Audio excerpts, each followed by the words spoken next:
The buzz began on a crisp Monday morning, just as the Capitol building was coming to life. A handful of aides and journalists noticed something strange. Kash Patel, the former chief investigator known for his strategic timing and no-nonsense approach, had requested a surprise hearing before the Senate Oversight Committee. Chris Van Hollen, confident and calm as ever, brushed it off. "Patel's just fishing again," he told a reporter with a smirk. "Nothing to see here." But that confidence wouldn't last. As the room filled with lawmakers, press, and spectators, Kash walked in carrying a thick binder under one arm and a flash drive in his hand. No smile. No small talk. Just focus. "Thank you, Madam Chair," he began. "What I'm about to show you doesn't require interpretation, just attention." He inserted the flash drive into the main monitor, and within seconds, classified emails, financial transactions, and meeting logs began flashing on the screen, each one tied directly to Senator Van Hollen. Gasps echoed through the room. "This isn't speculation," Patel said firmly. "This is a timeline. A network. A trail." Van Hollen's posture shifted. He leaned forward, eyes narrowing. "You're bluffing," he growled. Patel didn't flinch. "Then you won't mind if I play the recording." And just like that, the entire room froze. The audio file clicked on.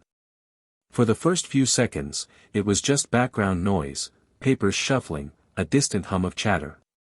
Then a voice spoke. Clear. Familiar. Chris Van Hollen. "I don't care what Treasury says, just reroute the funding through the shell. Keep it off the books. We don't need another watchdog asking questions." The room went dead silent. Van Hollen's face turned pale, his jaw clenched so tight it looked locked in place. Reporters scrambled to grab their phones. Senators shifted uncomfortably in their seats. "That voice," Patel said, "is from a conversation recorded just 6 months ago, courtesy of a whistleblower from within your own office." The chairwoman raised an eyebrow. "Mr. Patel, do you have authentication?" Patel nodded. "Voice match confirmed by 2 independent forensic labs. Here's the documentation." He handed over a sealed folder, thick with reports, signatures, and timestamps. Van Hollen shot up from his chair. "This is outrageous. Illegally obtained evidence. You're weaponizing misinformation." Patel didn't raise his voice. He simply turned to the committee. "I'm not done." He pulled out another document, this time, a printed bank statement from a Hong Kong-based financial entity. This account received 5 transfers, totaling $3.2 million, from a federal subcontractor linked to Van Hollen's Appropriations Committee. All within 10 days of votes that benefited that contractor. Van Hollen was visibly sweating now. "This isn't just unethical," Patel said. "It's criminal." The silence was broken by the sound of the gavel striking. "Order," the chairwoman said, her voice uneasy. "Mr. Patel, please prepare to submit all materials for immediate review." Patel locked eyes with Van Hollen. This is only the beginning. Within moments of the hearing's abrupt recess, chaos erupted behind closed doors. Chris Van Hollen was immediately ushered out by 2 senior aides, their faces tight with alarm. Cameras followed him down the hallway, but he refused to speak, eyes darting like a man who just realized the walls were closing in. Back inside the committee room, the chairwoman leaned in toward Kash Patel. "Are you prepared for what this will unleash?" she asked quietly. "This goes beyond ethics violations." Patel didn't blink. "That's the point." He handed over a second flash drive. "There are names. Signatures. A timeline stretching back 18 months. If the Department of Justice doesn't act, this becomes public record by week's end." Outside, the media frenzy had begun. Headlines were already being typed in real time. Patel delivers bombshell evidence, Van Hollen implicated in funding scandal, audio leak triggers Senate uproar. Meanwhile, inside Van Hollen's private office on the 3rd floor of the Hart Senate building, an emergency meeting was underway. Lawyers, communications strategists, and damage control operatives were all present. "We deny. We stall. We demand an investigation into Patel's sources," barked his chief counsel. "No," Van Hollen muttered, pacing. "He's too meticulous. If he's got what he says he's got, we can't spin this." A knock came at the door. It was a staffer, pale and breathless. "Sir, the House Ethics Chair just issued a formal inquiry request. They're voting in the morning to freeze your committee powers." Van Hollen's fists clenched.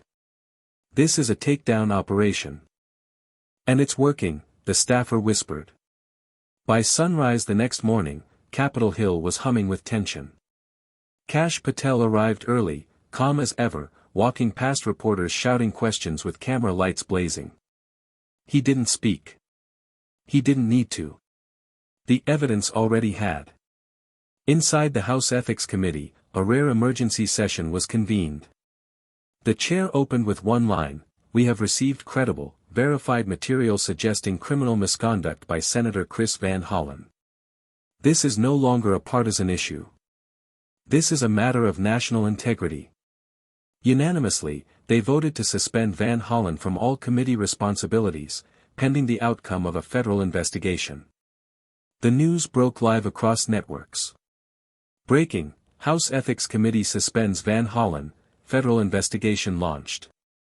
Van Hollen's office released a cold, defensive statement within minutes, calling the investigation politically motivated, and accusing Patel of orchestrating a deep smear campaign. But the damage was already done. Hours later, the Department of Justice issued an official subpoena for Van Hollen's financial records, staff communications, and all correspondence related to overseas appropriations. This wasn't just a scandal, it was a full-scale collapse. Back in Patel's war room, a secure location in Arlington, Virginia, Kash watched the coverage with a group of trusted allies, including a retired intelligence officer and a forensic accountant who had helped trace the money trail. One of them turned to him.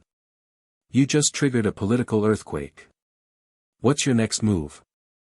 Kash glanced at a sealed folder on the table, marked with the names of 2 more senators. "I'm not finished yet." That evening, in a dimly lit secure room, Kash Patel opened the sealed folder. Inside were 3 names. Not just Chris Van Hollen, but 2 other high-ranking senators with direct ties to the same network of shadow funding and policy manipulation. Each name had its own timeline, financial trail, and foreign connection. "This wasn't a solo act," Patel said quietly. Van Hollen was just the most visible one. Back on Capitol Hill, word had already begun to spread through hushed back channels. 2 more were under silent review, and Patel had the files. That night, Tucker Carlson featured the story on his broadcast. "The swamp is nervous tonight. Kash Patel just exposed the first piece of what may be the biggest Senate scandal in years, and there's more coming." Meanwhile, Van Hollen's team was spiraling. The denial strategy was crumbling, especially after an internal memo leaked showing he had personally approved the misappropriated fund transfers. In a last-ditch effort, Van Hollen's legal team filed a motion to suppress the audio recordings, claiming they were obtained without consent. But the Department of Justice wasn't biting. Patel, anticipating this, had already turned over secondary sources, verified email confirmations, bank slips, and encrypted messages decoded with timestamp matches. Then came the real shock. During a late-night news briefing, Patel revealed a redacted communication between Van Hollen's office and a lobbyist based in Zurich, regarding a $6 million fund that never reached its intended federal destination. "Ladies and gentlemen," Patel said, standing before the press, "this wasn't corruption. This was coordination." Reporters erupted with questions. Van Hollen, watching from a secure location, smashed his phone on the table. He knew the headline that would come next: "Senator accused of coordinated international embezzlement, DOJ closing in." By the following morning, Chris Van Hollen was a ghost on the Senate floor, his office shuttered, his staff ordered to vacate pending an official audit. His nameplate remained, but his influence was gone. The Department of Justice escalated their investigation to a full criminal inquiry. Agents raided a third-party lobbying firm in D.C. connected to Van Hollen's overseas dealings. Computers, files, hard drives, everything was seized. And at the center of it all was a single thread: payments tied to foreign contractors, funneled through obscure legislative earmarks he'd personally pushed through. Kash Patel had predicted it all.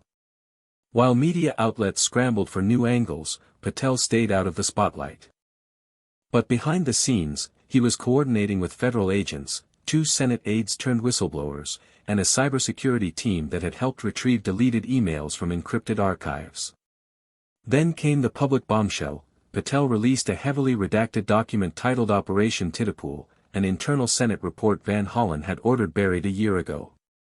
It detailed how certain appropriations were intentionally manipulated to create budget gaps later exploited through backdoor payments. Van Hollen's attorneys called it a misinterpretation. But it was too late.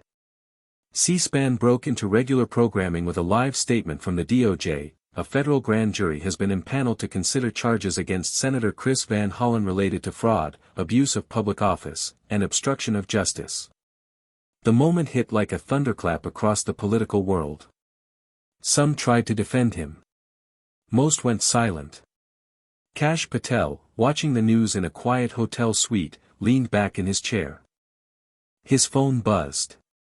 A message from a trusted contact in the intelligence community read, "You cracked the first wall.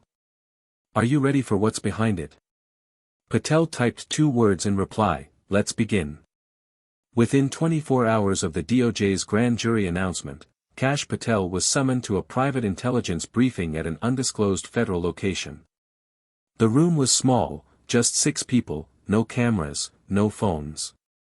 A single projector lit up a secure screen. Patel sat at the head of the table, flanked by 2 intelligence officers and 1 high-level DOJ liaison. "We've reviewed your full dossier," the lead agent began. "This goes deeper than campaign finance or corruption. This crosses into national security." Patel gave a slight nod. "I know." They brought up a map, highlighting key transactions tied not only to Van Hollen, but to foreign energy and infrastructure companies operating in Eastern Europe and Africa. It appeared Van Hollen hadn't just been rerouting funds, he had helped broker influence for foreign governments under the guise of development aid. In return, lucrative political support and campaign contributions funneled through complex PAC webs. It wasn't just illegal, it was treasonous. Patel dropped another folder on the table. "Here's your proof of intent. Signed memos. A hidden burner device. And logs from encrypted channels Van Hollen used under an alias, Veritas Hill." The room froze. One of the analysts let out a slow breath. "We've been tracking Veritas Hill for 2 years. We didn't know it was him." That moment confirmed everything. By the next day, a sealed indictment was filed under federal classification. The media didn't know yet, but insiders did. A Senate Intelligence Committee meeting was called in emergency session. And whispers began surfacing about what Van Hollen might do next. Some said he would flee. Others believed he'd strike a plea deal and throw allies under the bus. But Patel wasn't worried about Van Hollen anymore. He was focused on the second name on the list. While Chris Van Hollen's legal team scrambled to negotiate behind closed doors, Kash Patel turned his full attention to the second name in the sealed folder. Senator Blake Rennard. A career politician from the Midwest with a spotless public image, family man, policy hawk, and frequent guest on morning news programs. But beneath the charm was a chilling pattern. Patel's team had already compiled a web of offshore accounts tied to a nonprofit Rennard had founded a decade earlier. On paper, it promoted clean energy innovation. In reality, it was a shell, used to launder millions in consulting fees from international defense contractors. The worst part? Those funds were linked to sensitive military appropriations Rennard had voted on. Equipment failures, supply shortages, things that had directly impacted U.S. troop safety overseas. Patel briefed a senior official at the Department of Defense. "What you're suggesting," the official said gravely, "is that Senator Rennard knowingly approved faulty contracts in exchange for cash kickbacks." "I'm not suggesting," Patel replied, placing a folder on the table. "I'm proving it." The folder included procurement memos with handwritten notes in Rennard's distinctive scrawl. One read, "Push this through. Don't worry about specs, vendor has already been handled." Meanwhile, Van Hollen, now in virtual lockdown, was growing desperate. A secret communication was intercepted, an offer to deliver names and details of other compromised lawmakers in exchange for immunity. Word of it reached Kash within hours. He smiled. Let him talk. Because what Van Hollen didn't know, was that Rennard was already being watched. And Patel had something far more explosive, a video. Recorded 2 years ago in a private villa in the Cayman Islands. Rennard, unguarded, laughing with a foreign consultant over bourbon. "We own DC," he joked. "As long as no one like Patel gets close." Too late. The video from the Cayman Islands hit federal servers at dawn. Patel didn't release it to the public, yet. He handed it straight to the DOJ's counterintelligence division, where agents stared in disbelief as they watched one of the Senate's most trusted figures casually discuss illicit deals, name-drop foreign actors, and admit to massaging military legislation. One agent leaned forward. "This isn't just corruption. This is infiltration." Kash nodded. "And it's systemic." Simultaneously, a quiet operation was launched. Senator Blake Rennard's travel was flagged, his communications tapped under warrant, and a forensic team was deployed to his nonprofit's headquarters. Within 12 hours, they uncovered a trove of encrypted emails, several hard drives marked donor compliance, and, most damning of all, a secure server that contained classified military contract drafts, stored before they were ever reviewed by the Senate. That was the red line. The Pentagon was notified. Homeland Security was briefed. Kash Patel was asked to attend a high-level interagency meeting, off the record. There, surrounded by officials from DOJ, DHS, and the NSA, Patel laid out the unfiltered truth. "This was never about one senator or one scandal," he said. "This was an ecosystem, where influence, defense, and foreign capital collided under the nose of Congress. Van Hollen was the front.